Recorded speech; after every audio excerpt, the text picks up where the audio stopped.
Maths ಪರೀಕ್ಷೆಯಲ್ಲಿ ಸಿಲ್ಲಿ mistakes ತುಂಬಾ ದುಬಾರಿ ಆಗ್ಬಹುದು. ಐ ನೋ ಪಾಪ. ನೋಡಿ, ನಿಮ್ಗೇನೋ ಮೆಸೇಜ್ ಬಂದಿದೆ. ಇದ್ಯಾರ ಮೆಸೇಜು? ಮದುವೆ ಕಾರ್ಡ್ ಕಳಿಸಿದ್ದಾರೆ. ಪಾಪ, ಇದು ಯಾರ ಮದ್ವೆಯ ಕಾರ್ಡು? ಮದುವೆ ಕಾರ್ಡ್ ಅಂದಮೇಲೆ ಯಾರೋ ಸಂಬಂಧಿಕರದ್ದೆ.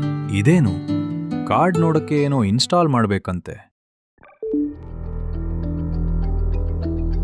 ಅಪರಿಚಿತ ನಂಬರ್ನಿಂದ ಬಂದ ಎಪಿಕೆ ಫೈಲ್ ಡೌನ್ಲೋಡ್ ಮಾಡಿದ್ರೆ ವಂಚನೆಯ ಜಾಲಕ್ಕೆ ಬಿದ್ದಂತೆಯೇ. ವೆಡ್ಡಿಂಗ್ ಇನ್ವಿಟೇಷನ್ಸ್ ಅಪರಿಚಿತ ನಂಬರ್ನಿಂದ ಬರೋದಿಲ್ಲ ಮತ್ತು ಇನ್ವಿಟೇಷನ್ಸ್ ತೆರೆಯೋದಕ್ಕೆ ಏನು ಇನ್ಸ್ಟಾಲ್ ಮಾಡುವ ಅಗತ್ಯ ಇರೋದಿಲ್ಲ.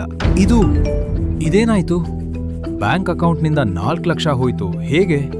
ಹೋಮ್ವರ್ಕ್ನ ತಪ್ಪುಗಳನ್ನು ಸುಧಾರಿಸಬಹುದು, ಆದರೆ ಡಿಜಿಟಲ್ ಜಗತ್ತಿನಲ್ಲಿ ಒಂದು ತಪ್ಪು ಸರ್ವನಾಶ ಮಾಡಿಬಿಡಬಹುದು. ನೆನ್ಪಿಡಿ, ಅಪರಿಚಿತ ವೆಡ್ಡಿಂಗ್ ಇನ್ವೈಟ್ ಬಂದ್ರೆ ಯೂಸ್ ಖಂಡಿತ ಮಾಡಬೇಡಿ. ಒಂದು ವೇಳೆ ಎಪಿಕೆ ಇನ್ಸ್ಟಾಲ್ ಮಾಡಲು ಹೇಳಿದ್ರೆ ತಿಳಿದುಕೊಳ್ಳಿ, ಇದು ಖಂಡಿತ ಸ್ಕ್ಯಾಮ್.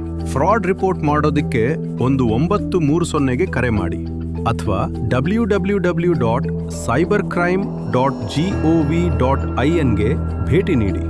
ಸ್ಕ್ಯಾಮ್ ಜೊತೆ ಹೋರಾಡೋಕಿದ್ರೆ ಬೋಲ್ಡ್ ಆಗಿ, ಅಲರ್ಟ್ ಆಗಿರಿ. ಯಾಕೆಂದ್ರೆ ಹೌಸ್ ಲಾ ಆನ್, ಆಗ ಸ್ಕ್ಯಾಮ್ ಗಾನ್.